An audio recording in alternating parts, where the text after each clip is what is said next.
Nakita nga ni Lilo Pepe na mukhang mabait ang taong inutusan nitong si Moira. Kinausap niya ang pulis na kung papayag siya ay bibigyan siya ng 10 million kapalit ng paglaya niya. Nga napakalaking halaga na yun at nangangailangan din ng pera ang pulis. Kaya papatusin niya ang 10 million. Papayag siya sa offer nitong si Lilo Pepe. Palihim niyang itatakas nga itong si Lilo Pepe kapalit ng 10 million. Nagkataon naman na wala pa nga itong si Moira. Agad niyang pinakawalan at hinatid sa bahay nila itong si Lolo Pepe. Ay naman tuwang-tuwa ang naturang pulis dahil instant milyonaryo siya. Agad namang tumawag itong si Moira at ikinagulat ni Moira ang naging balita ng naturang pulis. Sinabi nito na nakatakas umano itong si Lolo Pepe. Subalit ang totoo ay kusa niya itong pinalaya dahil sa alok ni Lolo Pepe na 10 million. Kaya naman si Moira ay nanggagaliiti sa galit dahil alam niyang mabibisto na nga siya sa kanyang mga pinagagawa sa matanda. Ninig nga ng Diyos ang hiling ni Annalyn na sana mayroong mabuting puso na maawa sa kanyang lolo at makalaya nga ito at walang masamang mangyari.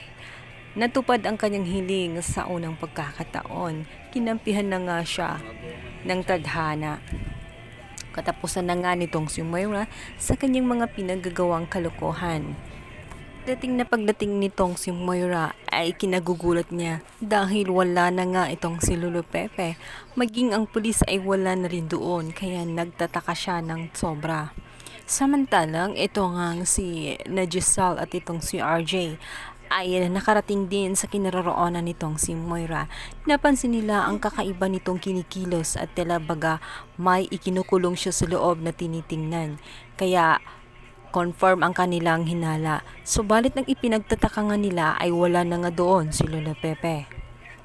Tinig din niya ang sigaw nitong si Moira na bakit pinatakas nga itong si Lolo Pepe. Ang magkapatid ay palihim na ngang umalis at iniwan na nga itong si Moira. Gayong alam na wala na nga doon si Lolo Pepe. At maya-maya nga habang nasa daanan na nga sila ay tumatawag itong secretary ni Lolo Pepe at doon nga na-confirm na si Lolo Pepe ay nasa bahay na at kinausap nga niya itong si Giselle na ihanda na nga ang 10 million pesos dahil sa napag-usapan nila sa pulis na nagpalaya sa kanya. Samantala, ninais din ni Lolo Pepe na sampahan nga ng kaso itong si Moira dahil sa kanyang pinagagawa. At sa pagkakataong ito ay hindi na siya papayag na makalusot itong si Moira dahil alam ni Lolo Pepe na si Moira ang napakalaking tinik sa kanilang pamilyang Tanyag. At wala itong hangad kundi ang kayamanan nila. Wala siyang pakialam kung masaktan ang mga taong nakapaligid kay Doc RJ.